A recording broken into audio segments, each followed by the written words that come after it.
Now we will talk about the first part of the cell, that is plasma membrane. Plasma membrane means what? It is the outermost covering of the cell. अगर हम cell देखते हैं first time में तो जो हमें outermost covering दिखती है सेल की, this outermost line which I have drawn is known as plasma membrane. Okay? इसको हम सेल मेम्ब्रेन भी बोलते हैं. This is also called as cell membrane. Okay? Why it is called as plasma membrane? क्योंकि इसके अंदर liquid present है, that is called as plasma, cytoplasm. जो मैंने आपको पहले बताया था, that is cytoplasm. This liquid is called as cytoplasm. ठीक है, इसका भी वर्ड का मीनिंग होता है. साइटो मीन्स होता है सेल, साइटो मीन्स होता है सेल एंड प्लाज्म मीन्स होता है लिक्विड. तो इस प्लाज्म, दैट मीन्स इस लिक्विड के अराउंड जो मेम्ब्रेन है, that is called as plasma membrane. Because ये सेल के चारों तरफ की मेम्ब्रेन है, that's why it is also called as cell membrane. So don't get confused in this. Okay, so it is the outermost covering of the cell. It separates the outer environment. ये बाहर का environment है और ये cell के अंदर का environment है. इन दोनों को सेपरेट करने के लिए this membrane is very very important. Now it is selectively permeable membrane. अब एक छोटा सा एग्जाम्पल देती हूँ. हमारा घर है, if there is any terrorist या कोई चोर आता है, तो will you allow the terrorist और any thief inside your house? No. Similarly this cell will also not allow each and every particle to get inside. It will select the particle and then it will permeate the particle inside the cell. That's why it is called as selective permeable membrane. Next is diffusion. Diffusion means क्या होता है? Movement of particles from high concentration to low concentration. अब high concentration and low concentration का आप meaning पूछोगे, ma'am ये क्या होता है? शरबत आप लोगों ने पिया होगा. शरबत जब भी हम बनाते हैं तो थोड़ा सा सिरप डालते हैं, उसके अंदर शुगर का कंटेंट क्या होता है? ज़्यादा होता है. तो that means it is highly concentrated. ठीक है, और जब हम उसमें पानी डाल देते हैं तो उसका हम क्या कर देते हैं? कॉन्सेंट्रेशन कम कर देते हैं, डिक्रीज कर देते हैं. That is low concentration. तो जो हम पीते हैं that is a low concentration, और जो हमारे फ्रिज में स्टोर रहता है दैट इज हाई कॉन्सेंट्रेशन. ठीक है, तो मूवमेंट होता है पार्टिकल्स का from high concentration to low concentration. ये एक एग्जाम्पल मैंने ड्रॉ करके बताया. दिस इज इंसेंस स्टिक, अगरबत्ती. इंसेंस स्टिक को अगर हम जलाते हैं तो उसके जो पार्टिकल्स हैं, आप देखो कि कमरे में एक कोने पे, in one corner, if you burn the incense stick, तो क्या होगा? उसके मॉलिक्यूल्स पूरे रूम में फैल जाते हैं और रूम में घुसते ही आपको पता पड़ जाएगा, you will know that incense stick की स्मेल आ रही है. तो ये किसकी वजह से होता है? Because the particles are moving from high concentration to low concentration, और कोई मेम्ब्रेन आपको यहाँ पे दिखाई नहीं दे रही है. So this is called as diffusion. Next is osmosis. ठीक है, अच्छा, डिफ्यूजन स्पॉन्टेनियस मूवमेंट होता है. Next is osmosis. ऑस्मोसिस में भी मूवमेंट हाई कॉन्सेंट्रेशन से लो कॉन्सेंट्रेशन की तरफ है, but it is through semi permeable membrane. You can see there is a membrane. इसका एक छोटा सा एग्जांपल भी मैं देती हूँ आपको. Potato.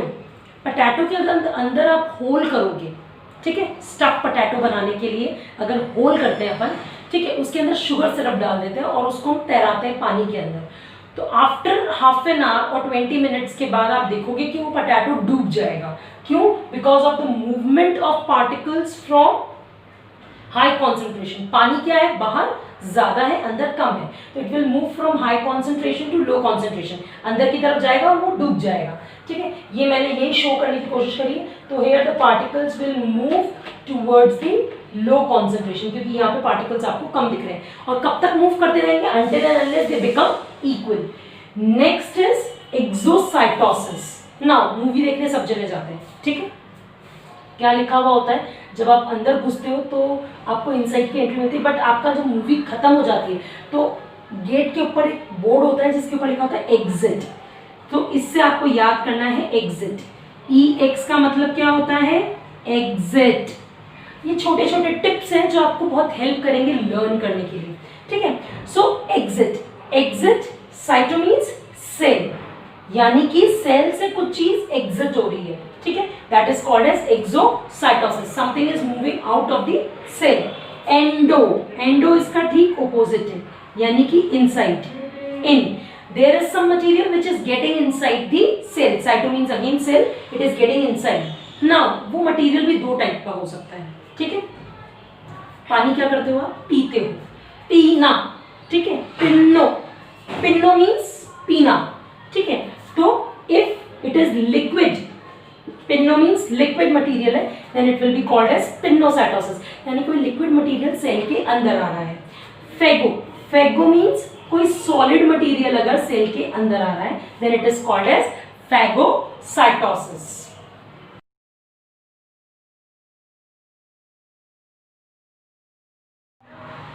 Next is hypotonic, isotonic and hypertonic solutions. You will find these words in your NCERT book. इसके लिए सबसे पहले हमें समझने की जरूरत है सोल्यूशन. सोल्यूशन किससे बना हुआ होता है, सोल्यूट एंड सॉल्वेंट. सोल्यूट क्या होता है, सॉलिड पार्टिकल, ठीक है, एंड सॉल्वेंट क्या होता है, लिक्विड. इसका एक छोटा सा एग्जांपल दूं, अगर शुगर सोल्यूशन है तो water will be the solvent and solute will be the sugar particles. Okay, so this is a solution. Now what is hypotonic solution? Hypotonic solution वो solution है जिसके अंदर water की quantity more है, water is more and the solid particle is less. अब ये हम comparison किससे कर रहे हैं, इस ये water की quantity किसकी water की quantity से कम है, of the cell. ये जो मैंने डायग्राम बनाया है, दिस इज अ सेल.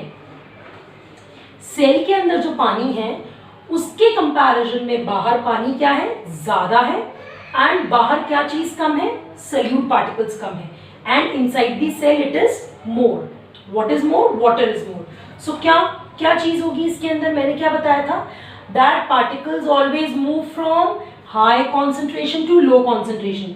तो जो भी वाटर पार्टिकल्स है इट विल गो इनसाइड. ये एरोज आपको दिख रहे हैं, they are showing that water is getting inside and it will swell up. Okay, in isotonic solution water की जो क्वांटिटी है inside the cell and outside the cell same रहती है, so there is no change in the size of the cell. And hypertonic की अगर हम बात करते हैं तो जो वाटर की क्वांटिटी है सेल के अंदर ज्यादा है, बाहर कम है, तो वाटर विल मूव आउटसाइड, ठीक है. पानी बाहर निकल जाएगा तो क्या होगा, पानी जैसे ही बाहर निकलेगा the cell will shrink, cell जो है वो सिकुड़ जाएगा. तो क्वेश्चन कैसे बन के आता है, क्वेश्चन ये आता है कि अगर आपने शुगर सोल्यूशन में किसी सेल को रख दिया, यानी कि क्या हुआ, हाइपरटोनिक सोल्यूशन हो गया, उसके अंदर रखा आपने, तो of course it will shrink. आपने ऐसा रख दिया, आइसोटोनिक कोई सोल्यूशन ले लिया, दे विल राइट कि आइसोटोनिक सोल्यूशन है, बताइए सेल को क्या होगा, what will happen to the cell, it will remain in same size, it will not change its shape, there is no change in the shape of the cell. And in hypotonic अगर हमने रख दिया then it will swell up. So they give various example and they ask question for 3 marks in this topic.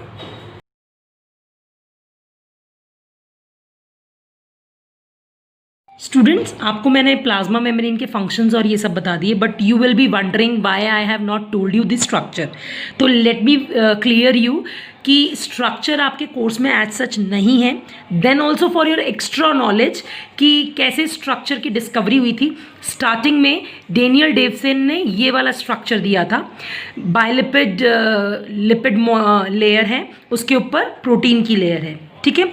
उसके बाद Robertson model, Robertson model के अंदर क्या है, ये लिपिड की लेयर है and this is the protein layer, ठीक है. इसके अंदर उसने बताया था कि कितनी मोटी होती है. This is not in your course but this is only for your extra knowledge. Next model is fluid mosaic model, that I will show you on the board.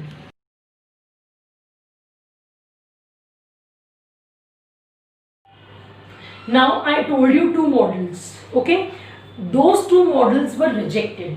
This is the third model which is important, fluid mosaic model. ठीक है, Singer and Nicholson has given this model and this is the most accepted model nowadays also. Okay, in this model what he said कि 2 बायलिपिड layer होती है. बायलिपिड means 2 layers, bye means 2, तो 2 lipid की layers है, ठीक है. Then in this there is a protein which is called as integral protein जो कि इनसाइड होता है. It form pore. ये क्या बनाता है, पोर बनाता है. पोर मीन्स इसको पोरिन प्रोटीन भी बोल सकते हैं. पोर प्रोटीन होते हैं because it makes the pore which allows entry and exit of the molecules, and these are extrinsic proteins and these are intrinsic protein जो अंदर की तरफ होते हैं। इसमें कुछ कार्बोहाइड्रेट चेन प्रेजेंट होती है, ठीक है। वो एक तरीके से आपको आइडेंटिटी के लिए होती है, किसी भी चीज को पहचानने का काम करती है। कोई फॉरेन सब्सटेंस आ रहा है तो उसको पहचानने का, उसके लिए एक तरीके का रिसेप्टर की तरह वो काम करती है। तो this is a very detailed thing. If you are interested in detail then you can have this, otherwise आप स्किप करके आगे वीडियो को ले जा सकते हैं।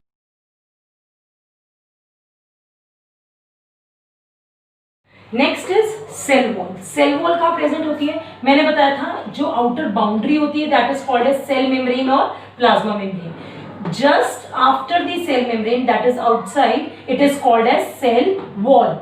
सेल वॉल की composition that means cell wall किससे बना हुआ होता है? Cell wall composition is cellulose. Cellulose क्या होता है? एक कॉम्प्लेक्स कार्बोहाइड्रेट होता है, ठीक है। अब ये मत सोचना कि कॉम्प्लेक्स कार्बोहाइड्रेट है तो पानी में डाला और डिसॉल्व हो जाएगा। Please, it is a complex carbohydrate which can not dissolve in water. सारे कार्बोहाइड्रेट डिसॉल्व नहीं होते हैं, please, okay. It provides structural strength to the plants. आपको पता है कि we as a human being are living in houses but the plants are not living in house, तो उनको एक strength चाहिए, so that structural strength is provided by the cell wall, जो कि उसको outer environment से protect करके रखता है। अब मान लीजिए the living cell is losing water through osmosis, ठीक है। बाहर का environment में पानी कम है और अंदर पानी ज्यादा है, पानी सारा बाहर निकल गया, then there will be a shrinkage or contraction। Cell wall अपनी जगह पे रहेगी लेकिन जो कंटेंट्स हैं वो सारे श्रिंक हो जाएंगे, कॉन्ट्रैक्ट हो जाएंगे, and that process will be called as plasmolysis which I have shown here. ये नॉर्मल सेल है और ये श्रिंक हो गया है क्योंकि इसका पानी निकल गया है। अगर इसको आप वापस पानी प्रोवाइड कराते हो, if you provide water to it, तो ये अगेन नॉर्मल शेप का हो जाएगा। You can do this experiment also. We will be talking in a different episode about all the activities which you can do and which are there.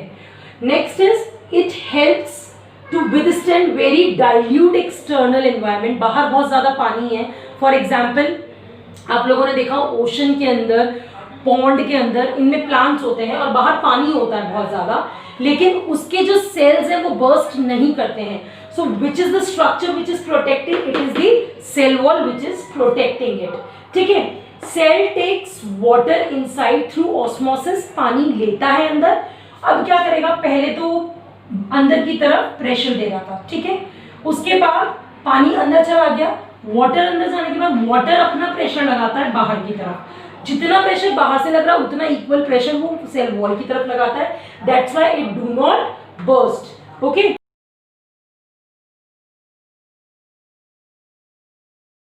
Cell wall is present in plant cell and absent in animal cell. So next is vacuole. ये vacuole का structure है. This is the membrane of the vacuole which is called as chloroplast. इसके inside जो liquid होता है that is cell cell. This is the simple diagram of vacuole. Animal cell की अगर हम बात करते हैं तो these vacuoles are small और absent. या तो ये small होंगी, छोटी छोटी होंगी, और या फिर absent ही होती है generally. Okay. But in plant cell if we talk about, तो 50 to 90% of the cell volume है, जो maximum part of the cell है plant का, that is covered with this vacuole. Now it gives turgidity and rigidity to the cell. अब आप बोलोगे ma'am, Divya ma'am, what is the difference between turgidity और rigidity? Turgidity, rigidity है क्या चीज? Let me explain you. Turgidity is due to the influx of water. जब पानी cell के अंदर जाता है, ठीक है, तो उसकी वजह से जो क्रिएट होती है that is called as turgidity which is caused by vacuole. पानी गया इसके अंदर एंड इसकी वजह से टर्जिडिटी हुई, ठीक है। रिजिडिटी का मतलब क्या हुआ? ड्यू टू टर्जिडिटी जो सेल वॉल है अपनी बेंडिंग को स्टॉप कर देता है। उससे पहले वो बेंड कर सकता है but after this turgidity water अंदर जाने की वजह से वो अपनी बेंडिंग को स्टॉप कर देता है। It has no ability to bend. That is called as rigidity. Next, ये स्टोर क्या क्या करता है अपने अंदर सेल सैप में? Amino acids, sugars, organic acids and proteins, ठीक है। अगर हम एनिमल सेल में अमीबा का एग्जांपल लें तो उसके अंदर एक फूड वैक्यूल होता है और एक एक्सक्रीशन के लिए वैक्यूल होता है अमीबा के अंदर ही, that is called as contractile vacuole.